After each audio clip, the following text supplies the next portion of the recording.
Merci Bonjour. beaucoup de participer au podcast et de nous partager un peu ton expérience.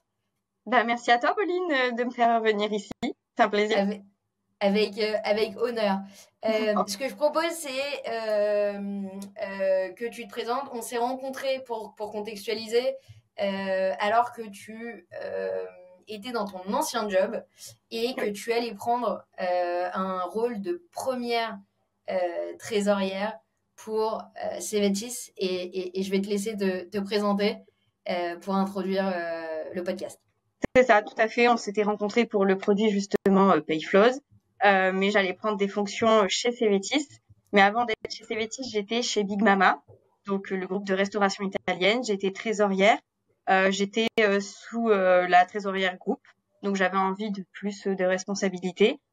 Chez Big Mama, je m'occupais de tout ce qui était la monétique, donc France et étranger, parce que voilà, Big Mama est à l'étranger partout. Du cash management, et de tous les projets un peu des innovants, de tout ce qui était rattaché à la trésorerie, tous les nouveaux moyens de paiement, etc. Ouais. Et Et avant ça, j'étais trésorière groupe aussi dans un groupe dans le sud de la France, dans location de véhicules industriels avec chauffeur. Mais voilà, sortie d'études trésorière groupe, donc de suite, j'ai eu les pieds dans le grand bain, quoi. Et comment on devient trésorière? Toi, quand tu étais enfant, les autres petites filles, elles rêvaient d'être princesses et toi, tu rêvais d'être trésorière? Ouais, pas vraiment, hein. Moi, je rêvais plutôt quand j'étais petite d'être pâtissière, mais j'ai une mère qui est expert comptable, donc elle m'a vite mis dans les chiffres. Mais j'ai fait des études de comptabilité, enfin j'ai fait la filière de l'expertise comptable. Ça m'a pas du tout plu, mais j'ai eu une expérience qui était à moitié trésorerie, à moitié comptabilité pour ma licence et mon master. Donc en fait, j'ai découvert la trésorerie par l'expérience professionnelle et là, je me suis dit non mais ok, c'est ça que je veux faire. J'ai pas forcément le diplôme qu'il faut. Enfin si, j'ai un diplôme, enfin j'ai un master quand même compta finance, donc voilà. J'ai pas le diplôme spécialisé dans ça, mais l'expérience m'a fait que je savais que c'était ça que je voulais faire et plus de la comptabilité. Ouais, bah, c'est génial. C'est Oui. génial. Et présente-nous un peu Cevetis. Alors, Cévetis, c'est un groupe de cliniques vétérinaires qui est en hyper croissance, hein. On rachète des cliniques 40 à 50 par an. Donc, ça nous fait 3-4 par mois, en gros, hein. Donc, hyper croissance. Donc, on rachète des cliniques vétérinaires en propre. Donc, c'est des petites cliniques vétérinaires réparties sur toute la France qui sont libérales à l'origine et qui deviennent, qui rejoignent le groupe. Sachant que les cédants ne quittent pas le groupe, ils font toujours partie de l'actionnariat, c'est un montage spécifique parce que c'est une profession réglementée. Mais voilà, on a tout un Et groupe, du on coup, a plus de 210 cliniques à aujourd'hui, et réparties donc, sur du coup, la métropole française. beaucoup d'acquisitions et beaucoup d'intégration de comptes bancaires tous les C'est ça. jours. Et d'où la raison pour laquelle je voulais absolument t'avoir sur le podcast. Dans ce podcast, l'idée, c'est que tu nous présentes comment est-ce que tu as lancé un service Trésor de zéro, presque. Ouais, presque. Et ensuite, que tu nous partages un peu ton expérience et un peu en se positionnant comme un conseil pour d'autres DAF qui réfléchissent peut-être Mm. à la trésorerie. Et ensuite, on ouvrira sur les perspectives et sur comment la trésorerie va être révolutionnée à l'époque de l'IA. Ça marche? Ça va, très bien. Eh ben, on y va. Première question pour toi, c'est donc tu arrives chez Cevetis il y a à peu près un an, c'est ça? Ouais, un peu moins d'un an. En Un juillet. peu moins d'un an. Ouais, c'est ça. Un peu moins d'un an. À quoi ressemble la trésorerie le jour où tu arrives? Alors, la trésorerie, ils avaient quand même déjà un petit peu commencé à structurer. Il y avait eu pendant quelques mois avant une consultante parce qu'ils se sont rendus compte que c'était pas possible et en fait le temps que j'arrive il fallait que quelqu'un absorbe quand même, donc ils avaient mis en place un tout petit logiciel de communication bancaire. Je n'appelle pas ça un TMS même si ils disent que c'est un TMS. Voilà, donc je pouvais au moins faire des virements via EBIX, je pouvais au moins recevoir mes relevés bancaires, enfin, on va dire 80% de mes relevés bancaires, donc j'avais quand même une base de travail, j'avais des données on va dire. Mais sinon en fait déjà la fonction trésorerie n'est pas claire. C'est entre la comptabilité, la finance, les cliniques ne savent pas à qui s'adresser, pour quel service. Si elles ont besoin d'une carte, en fait, elles vont la demander eux-mêmes à leur banque du coin. Enfin, c'est assez compliqué. Donc, il fallait en fait déjà, rien qu'en interne, assurer que la trésorerie, qu'est-ce qu'elle fait, à quoi elle... Et donc, premier point, c'est un peu la gouvernance. Ouais, voilà, c'est de la gouvernance. Là, c'est vraiment interne, dire, en fait, la trésorerie, non, elle ne s'occupe pas de factures, mais elle s'occupe de tous vos moyens de paiement, par exemple, parce que c'est du retail, hein, les cliniques vétérinaires, il y a des moyens de paiement comme dans une boutique, hein, classique. Même si on parle de soigner des animaux, c'est quand même, il leur faut leur TPE, leur chéquier, leur remise de chèque, etc. Et leur cash aussi à gérer. Donc voilà, j'arrive, il y avait la personne avant moi qui avait réussi à recruter une assistante administrative pour justement gérer un petit peu ce flot d'informations, de courrier, parce que c'est très papier quand j'arrive. Vu que la compta gérait avant une partie, une autre personne gérait une partie, en fait, c'était aussi centraliser tout, parce que c'était très compliqué, en fait, d'avoir toutes les informations en temps et en heure. Vu qu'on rachète des cliniques tout le temps, en fait, j'ai jamais un périmètre constant. Donc, j'ai jamais la bonne information, mais au moins essayer d'avoir la meilleure information au meilleur moment. Possible, ouais. Donc, donc quand tu arrives, il y a à peu près combien de partenaires bancaires et combien de comptes, grosso modo? Alors, ce qui est très spécifique chez Cévetis, c'est on est monobanque presque. On a un gros partenaire bancaire, donc ça peut faciliter certains échanges. Mais je trouve que c'est un risque, ça je l'ai dit dès le début, j'ai alerté.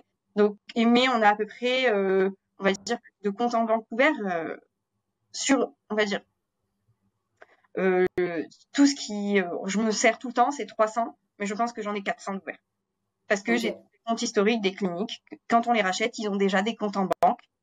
Et ces comptes-là, en fait, à terme, il faut que je les clôture parce qu'ils n'ont plus lieu d'être. C'est dans leur petite agence locale qui ne sont même pas professionnelles pour la plupart. Donc, en fait, à terme, je dois les clôturer.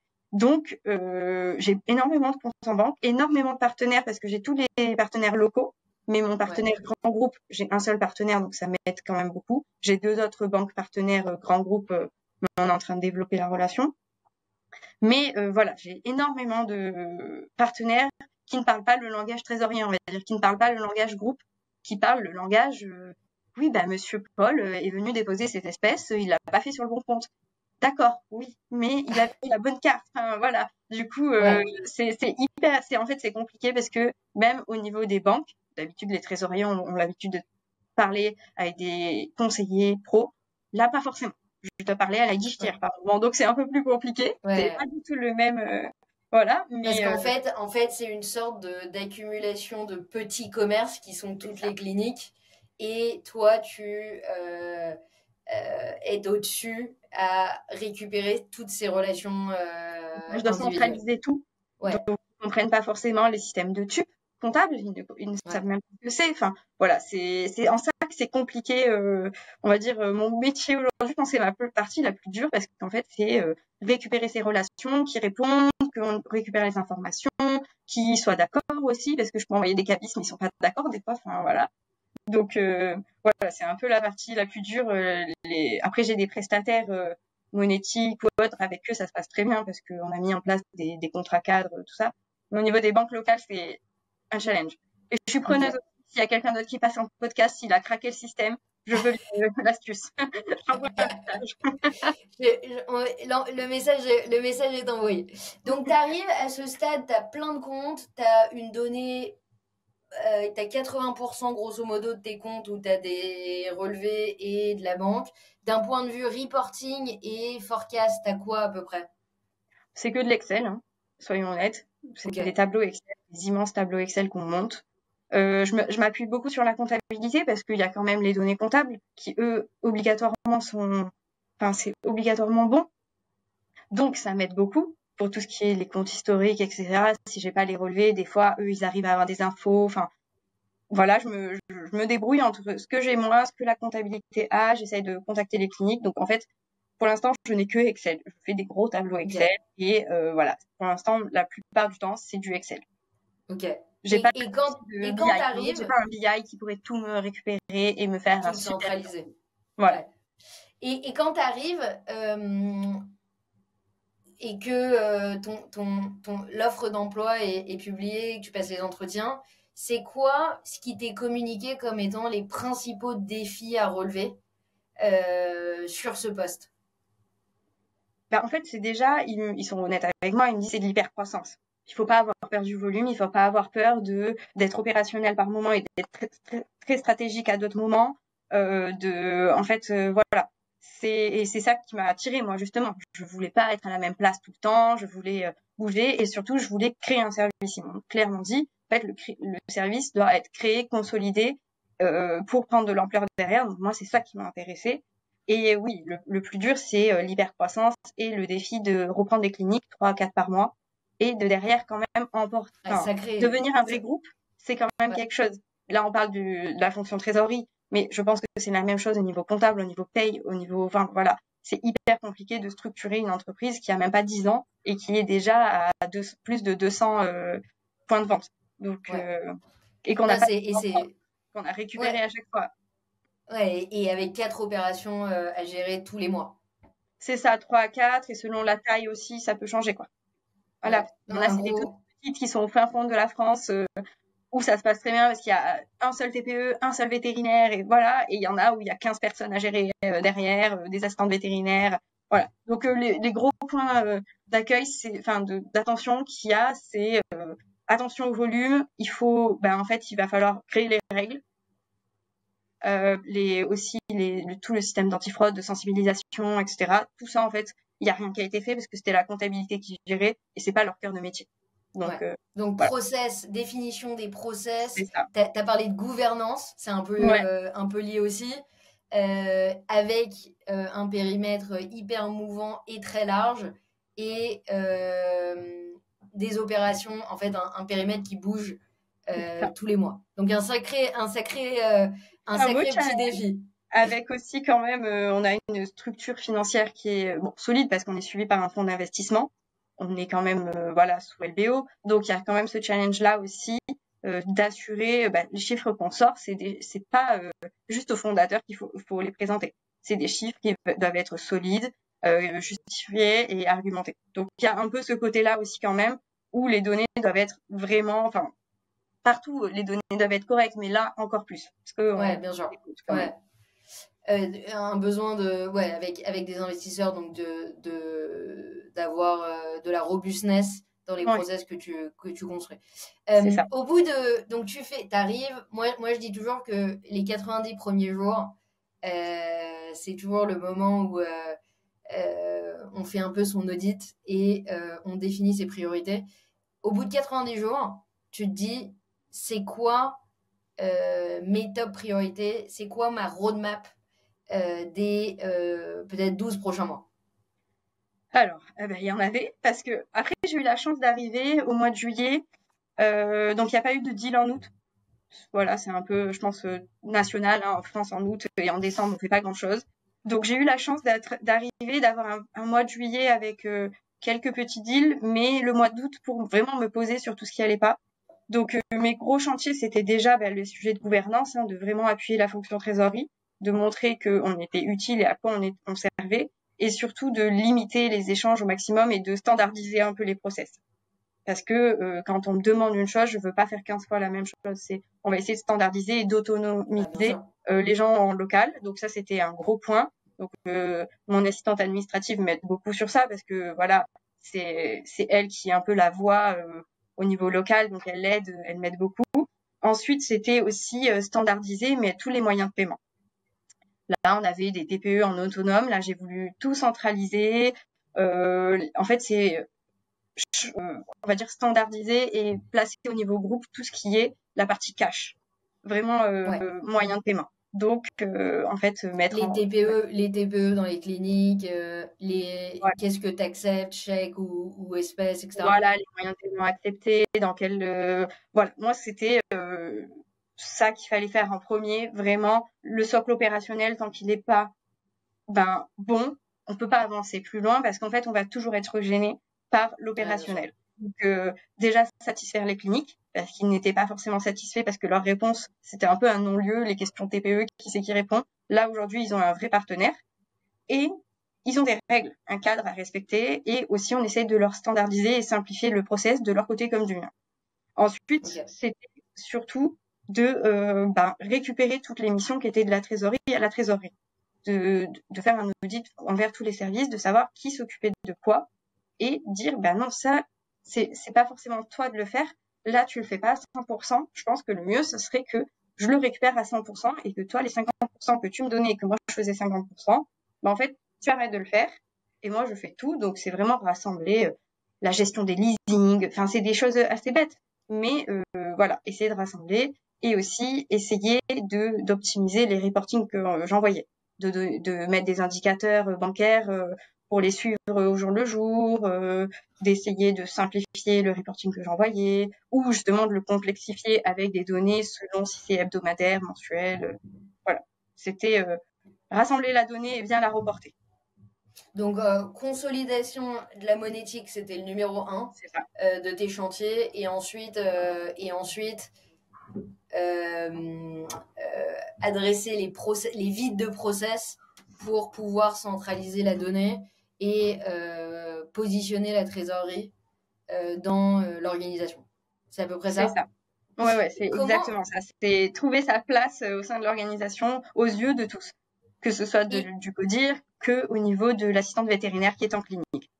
Et là-dessus, comment ça a été structuré dans la boîte? Parce que nous, on voit beaucoup au tout début, ça peut arriver que le trésorier aille sous la compta.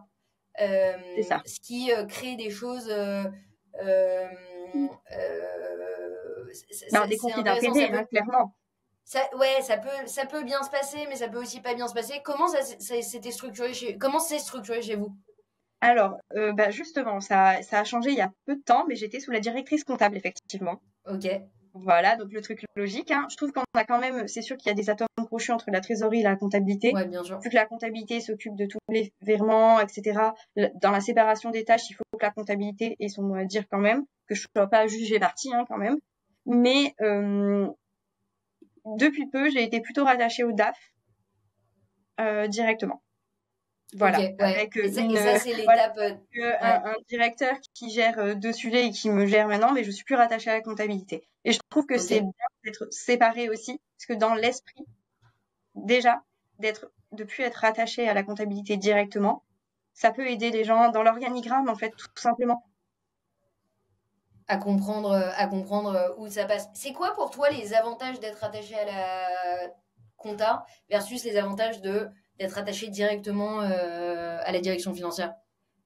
L'avantage d'être attaché à la compta, c'est que la clinique, dès qu'elle a un problème, ou même en interne, ou même un partenaire, la comptabilité, on a quand même beaucoup de conversations. Donc, si on leur pose une question qui m'est adressée, ils me le donnent. Ouais. On est quand même tout le temps ensemble. Et surtout, la plupart de leurs données, j'en ai besoin, et la plupart de mes données, ils en ont besoin. Donc, on est quand même hyper liés. Donc, je trouve pas ça choquant que la trésorerie et la comptabilité soient liées. Pour moi, c'est le département finance dans tous les cas, donc ça me choque pas qu'on soit rattaché. Après, l'inconvénient de ça, c'est que les gens n'arrivent plus à faire la différence. Je reçois toujours des factures, par exemple. Voilà. Pour paiement, s'il vous plaît. Alors oui, je vais cliquer sur le bouton pour payer, mais non, je vais pas faire le virement. Voilà. Ouais. Mais de plus être rattaché, ça aide à se dire, d'accord, la comptabilité, elle fait ça, et la trésorerie, elle fait ça. Je trouve que c'est beaucoup plus visuel. Et même la comptabilité et la trésorerie, si on est plus rattaché aux mêmes directions, aux mêmes chefs, on va dire, on peut se permettre de faire certains projets qui peuvent aller à l'encontre de l'autre. Mais en fait, les conflits d'intérêts, c'est pas grave. C'est, je pense à mon service, tu penses à ton service, 100%. Et puis on avance.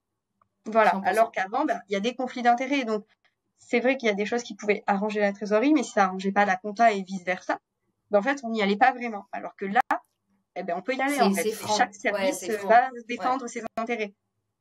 Non, mais en fait, on va embrayer sur une question qui est un peu liée, qui est si on a des directeurs financiers qui nous écoutent et qui se posent un peu la question de à quel moment je dois structurer une fonction trésorerie. Souvent, au début, c'est beaucoup le DAF qui le fait lui-même, oui. Ou alors c'est la compta qui en fait une partie, c'est un peu partagé. À quel moment pour toi, et peut-être selon quels critères, il faut la structurer dans une boîte? Alors déjà, moi, je pense que le premier critère, c'est de savoir quelles sont les ambitions de la boîte, de savoir jusqu'où la boîte veut aller. Parce que si c'est une petite PME qui n'a pas forcément envie de grossir, une petite PME industrielle même, hein, ça dépend du secteur d'activité, j'ai envie de dire. Si c'est une petite PME industrielle qui a, ou BTP, qui n'a pas forcément envie de grandir, qui fonctionne très bien comme ça, en fait, le DAF n'aura pas forcément vocation à faire venir un trésorier. La comptabilité, ça va bien rouler, tout le monde va bien rouler, le DAF pourra tout s'occuper. Si, par contre, ils ont des ambitions de nationalisation, d'internationalisation, de sujets, ou même de passer au niveau Europe, ou vraiment de grossir, je pense qu'il faut structurer la fonction trésorerie et comptabilité avant ce chantier, avant de grossir, pour affirmer les process et pour que le trésorier puisse accompagner le DAF dans cette, dans ce changement, dans cette évolution. C'est une évolution stratégique, hein, de grandir. Par exemple, Big Mama où j'étais avant, ils ont très vite mis la fonction trésorerie en place parce qu'ils savaient qu'ils avaient des grandes ambitions. Voilà, et ils ont direct mis en place du Swift parce qu'ils savaient qu'ils voulaient aller à l'international. En fait, c'est directement réfléchir à ce qu'on veut, vers quoi on veut tendre, même si ça se fait au moyen long terme. Voilà. Je pense que les ambitions, aussi le secteur d'activité, parce que si c'est du retail avec beaucoup de moyens de paiement à gérer, je pense que dès le début, ça peut être bien d'avoir quelqu'un qui s'occupe exclusivement de ça. Plutôt que ce soit réparti entre le commerce, enfin la partie commerce, la partie marketing, la partie comptable. Voilà, je pense que selon le secteur d'activité et selon les ambitions de la boîte, déjà ça peut mettre une puce à l'oreille de se dire ok, peut-être partir sur de bonnes bases et se dire ok, on veut aller là où on a tel gros chantier qui va arriver ou tel rachat aussi. Avant un rachat, ça peut être hyper intéressant de se dire en fait on va structurer ça et on va s'assurer aussi. Et surtout pour les financements, d'avoir quelqu'un qui sait pitcher aux banques, qui sait faire des dossiers, qui sait mener en fait un dossier de financement de A à Z, que ce soit un financement bilatéral ou structuré, c'est quand même un atout. Parce que le DAF n'a pas forcément toutes les clés pour ça. Ouais, pardon, je t'ai interrompu, mais tu as donné un peu 3 critères. Le premier critère que tu as donné, c'est l'ambition. C'est est-ce que on va être gros et donc du coup on est dans une dynamique de croissance et du coup on se permet de mettre de la trésor un peu plus tôt que ce qu'on aurait pu imaginer. Donc l'ambition. Le deuxième, c'est l'activité. Tu as parlé du retail par exemple avec plein de points de vente et du coup en fait une activité avec beaucoup de partenaires bancaires ou beaucoup de monétiques, des choses un peu spécifiques. Mais je pense que la même chose s'applique dans d'autres secteurs d'activité, par exemple banque, assurance, où il y a des besoins de liquidité, des enjeux de liquidité forts. Et le troisième que tu as donné, c'est un événement. Tu as parlé d'un investissement, mais je pense un peu pareil que ce soit du M&A ou que ce soit un rachat-vente de la boîte. Le besoin, en fait, d'avoir un partenaire bancaire ou un partenaire financier et d'avoir quelqu'un qui sait jouer ces cartes-là. C'est ça, même un gros industriel qui veut créer sa propre ligne de production. C'est toujours avantageux d'avoir un trésorier qui pourra aider sur les financements, choisir si on fait du crédit bail, du leasing, enfin, d'avoir quelqu'un, un vrai partenaire qui aide à un changement spécifique. Et oui, pour le secteur d'activité, il y a plein de secteurs. Moi, j'ai parlé du retail parce que c'est ce que je connais, mais il y a plein de secteurs qui peuvent être impactés sur ça. On n'est pas sur la petite PME qui fait du service à distance, enfin, des choses assez simples. Là, il n'y a pas forcément besoin de trésorier s'il n'y a pas d'évolution, mais voilà, tu as bien résumé. Top. Et si on continue de conseiller, tu vois, le DAF et qui cherche à structurer cette fonction, de ton point de vue, c'est quoi un peu les étapes indispensables si on essaye de lui donner, alors c'est toujours difficile, mais un peu une recette de cuisine? Si on va partir du principe qu'il y a déjà un trésorier ou avant même d'avoir le trésorier, qu'est-ce qu'il doit faire? Pas de trésorier. Premier trésorier. Ah oui, pas de trésorier. On se pose la question du... Qu'est-ce que je dois faire? Ouais, oui, exactement. C'est déjà faire un état des lieux des process qu'il y a dans l'entreprise, de se dire ok, qu'est-ce qui se passe, comment c'est fait. C'est vrai que c'est difficile pour un DAF de prendre de revenir un peu sur l'opérationnel. Le DAF est fait pour prendre de la hauteur, mais là, avant de bien mettre en place la trésorerie, il faut qu'il sache un peu ce qui est en place, pas en place, et c'est sur quoi il va challenger le trésorier. Une fois que tous les process sont mis en place, c'est peut-être, enfin, pas mis en place, mais au moins audité, se dire, OK, tout ça, ça va bien, ça va pas forcément, et ça, je veux que ça s'améliore. En fait, des axes où c'est OK, des axes d'amélioration et des axes d'alerte, en fait, où ça va pas. Prioritaire, ouais. Voilà, prioritaire. Donc, une fois qu'il a fait ça, il peut se dire OK, et au moins, il va pouvoir structurer la fonction trésorerie en fonction et faire son recrutement surtout en fonction. Parce que si ces risques, c'est de la devise, il faut qu'il prenne quelqu'un qui a déjà géré de la devise. Si ces risques, c'est plutôt les financements, il faut qu'il ait quelqu'un qui ait déjà géré des financements du même type. Enfin, c'est des choses assez simples, mais voilà, c'est de déjà gérer ses points d'alerte et prendre quelqu'un, pas de spécialisé, mais qui a déjà eu affaire à ça, ou qui est vraiment très bon partout, et ça arrive, mais voilà. Et ensuite, une fois qu'il l'a recruté, c'est en fait faire une bonne roadmap pour que le trésorier soit accompagné, même s'il faut lui laisser de l'autonomie, parce que je pense que les trésoriers, on est très autonomes et on a besoin d'une roadmap, bien sûr, comme tout le monde, mais je pense qu'on aime aussi pouvoir mettre notre pierre à l'édifice avec en fait notre background, dire OK, il y a ça, ma roadmap c'est ça, mais moi je propose ça. Voilà, faut laisser un peu de latence, même s'il y a des projets prioritaires et des chantiers prioritaires pour le DAF, évidemment. Mais je pense que une fois qu'on a fait ça, aussi définir un bon budget. Voilà, parce que c'est un nouveau service, un nouveau département qui va s'ouvrir. Ouais. Voilà, c'est de l'investissement qui, sur le coup, on ne voit pas forcément de valeur ajoutée. Mais en fait, c'est pas de la création de valeur qu'on fait à la trésorerie, à part un placement financier, évidemment, mais c'est plutôt de la non-perte. C'est parfait parce que j'allais te poser exactement cette question, j'allais envoyer sur la question. Voilà. Pareil, on continue de conseiller, tu vois, le DAF qui se pose ces questions et qui se dit comment je vais aller faire le business case de ce recrutement, de ce service que je vais mettre en place auprès de mon CEO. Et peut-être la question, c'est comment mesurer et prouver la valeur du département Trésor. Un peu le principe et les KPI précis que tu poserais. Alors déjà, c'est si c'est on va dire, on va parler honnêtement, si en placement financier déjà aussi, on peut déjà évaluer ça si depuis que la personne est en place, il y a des placements financiers efficaces et que en fait le cash management est géré, il n'y a pas de compte à découvert, que tout roule déjà de ce côté-là, c'est un bon indicateur. C'est pas forcément un KPI, mais c'est un indicateur on va dire, d'efficacité. C'est juste OK, le trésorier est utile, il n'y a pas d'impayé, il n'y a pas de problème de paiement. S'il y a des rejets, ils sont gérés. Enfin, voilà, les placements financiers sont faits en temps et en heure. On a les meilleurs placements en fonction de nos souhaits et du taux de risque qu'on veut mettre dessus. Aussi, au niveau des KPI, c'est au niveau des fraudes. Est-ce qu'il y a eu des fraudes depuis que le trésorier est arrivé? Est-ce qu'il a évité des fraudes? Je pense que c'est un bon KPI. Ça, c'est un petit KPI, mais qui peut être important quand on arrive de dire, OK, avant, vous aviez eu des fraudes. Aujourd'hui, il n'y en a plus aucune parce qu'il y a tel process qui est en route. Ensuite, qu'est-ce qu'il pourrait y avoir? Aussi, il y a la négociation des frais bancaires, des choses comme ça peut être un très bon KPI pour évaluer la trésorerie. Dire avant, il y avait 10 cas de frais bancaires par mois, enfin je l'abuse, je dis un chiffre au pif.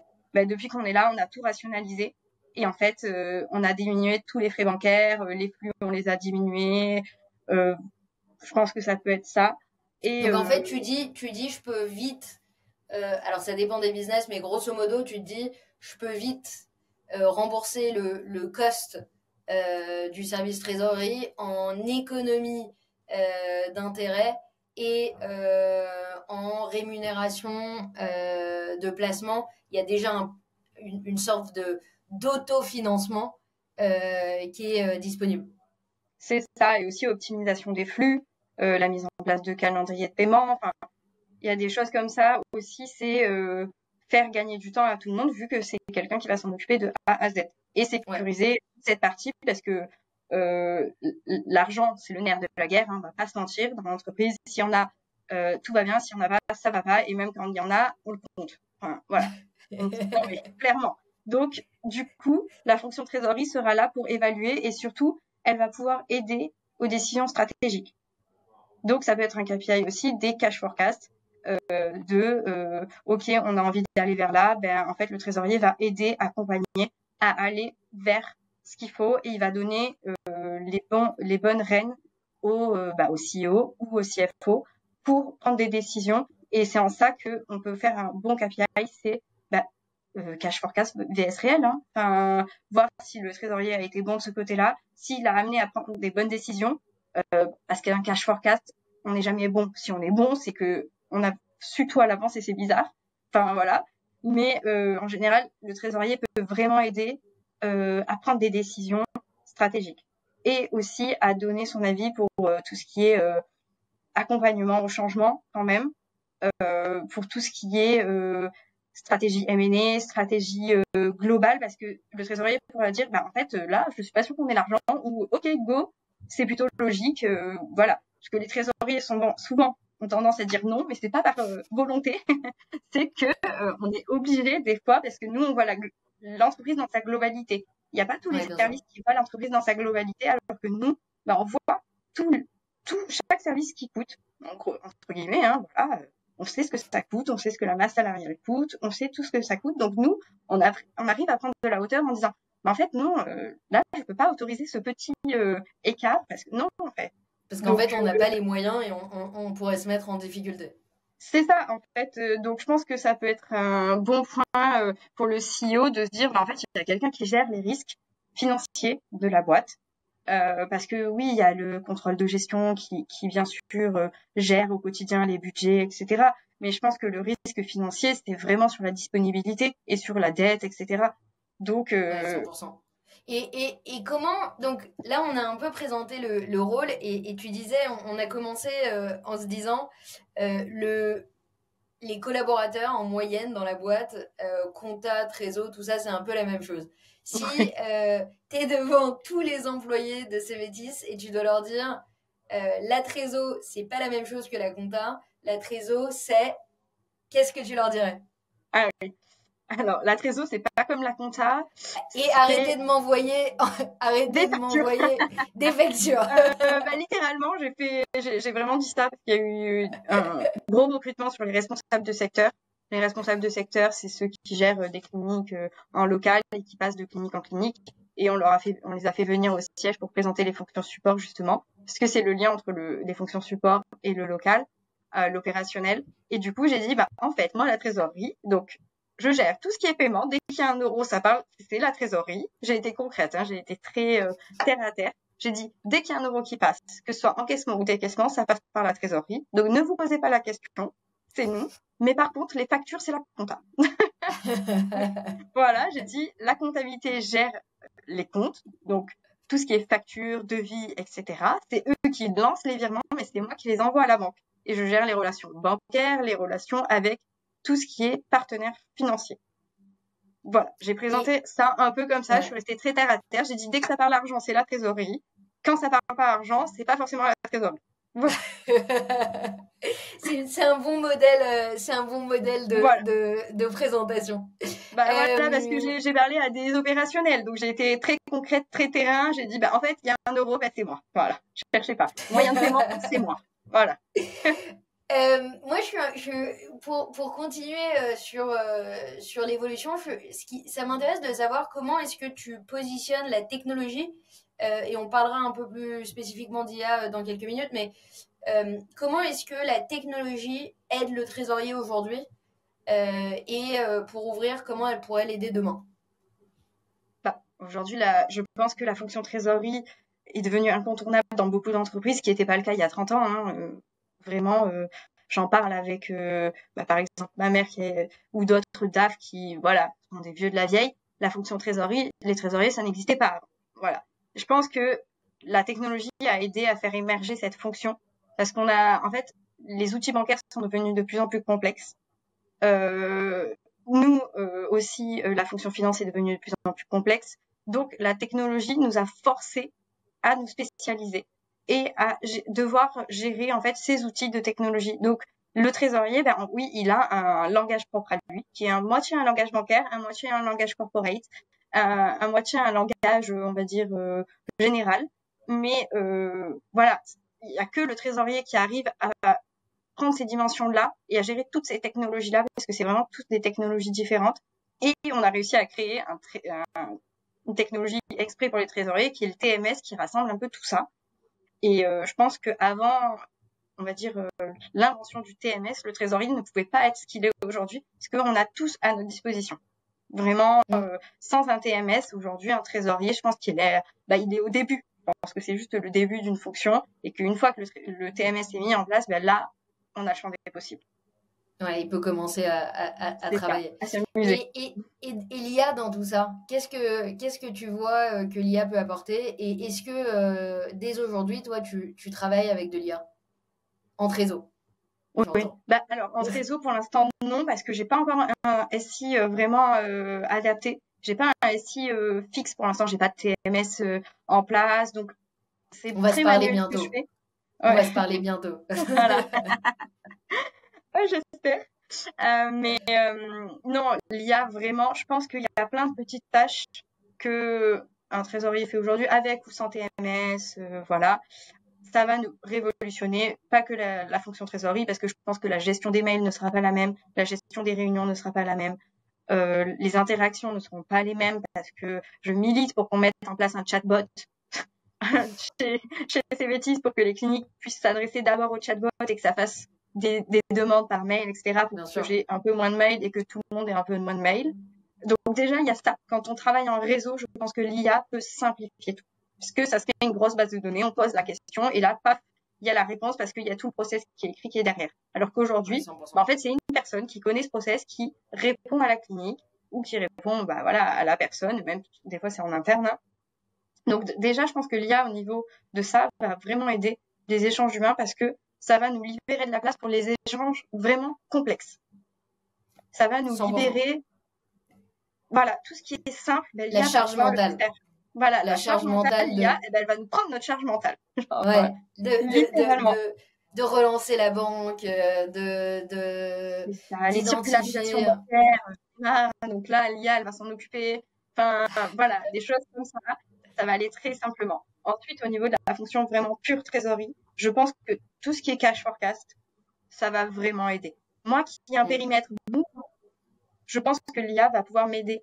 Parce que si je lui rentre les informations qu'à partir de tel moment, j'ai une entreprise qui intègre le périmètre avec tant de chiffre d'affaires et peut-être tant de débit, il va pouvoir me faire des petites...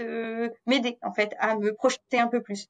Là, aujourd'hui, je fais des taux d'évolution, des choses comme ça, mais je pense que l'IA pourra faire lui-même les propositions. Surtout pour des périmètres un peu complexes où on se prend la tête et des fois, en fait, l'IA peut nous aider sur ça, même si je pense que au niveau des forecasts, il faut toujours le trésorier en appui quand même. 100%. Pas tout laisser la main à l'IA, mais je pense que l'IA peut nous aider et aussi nous aider au quotidien pour le cash management. 100%. Vérifier que les virements soient tous bien passés, automatiser le rapprochement, même si ça se fait beaucoup dans le TMS, mais automatiser de façon intelligente en fonction d'un morceau de libellé, ce qui aujourd'hui n'est pas forcément le cas. Des choses comme ça que on fait beaucoup. Aussi standardiser des campagnes de règlement, dire attention, rappeler à tout le monde, là c'est la campagne de règlement, n'oubliez pas, enfin voilà. Et aussi peut-être faire des alertes si on dépasse un certain budget.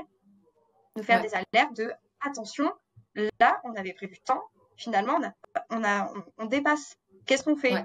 On autorise ou pas? Enfin presque. Hein, c'est vraiment être proactif, sortir du TMS qui est juste un outil et en fait finalement qui devienne que le TMS prenne une forme humaine et soit proactif, soit beaucoup plus humain que ce qu'il est aujourd'hui. C'est ça, d'avoir un petit assistant qui dise mais attention, en fait. Attention, c'est ça. On connaît aussi, c'est ça qui est génial. Nous on croit beaucoup à ça et on va faire pas mal d'annonces dans les prochaines semaines, mais on croit beaucoup que l'outil en soi, il a de moins en moins de valeur. C'est la proactivité de l'outil qui va commencer à créer beaucoup de valeur. Estelle, merci infiniment de nous avoir imparti de toute ta connaissance. C'était fascinant. Merci beaucoup d'avoir pris le temps. Reviens nous voir souvent. Avec plaisir. Et à très bientôt. À bientôt.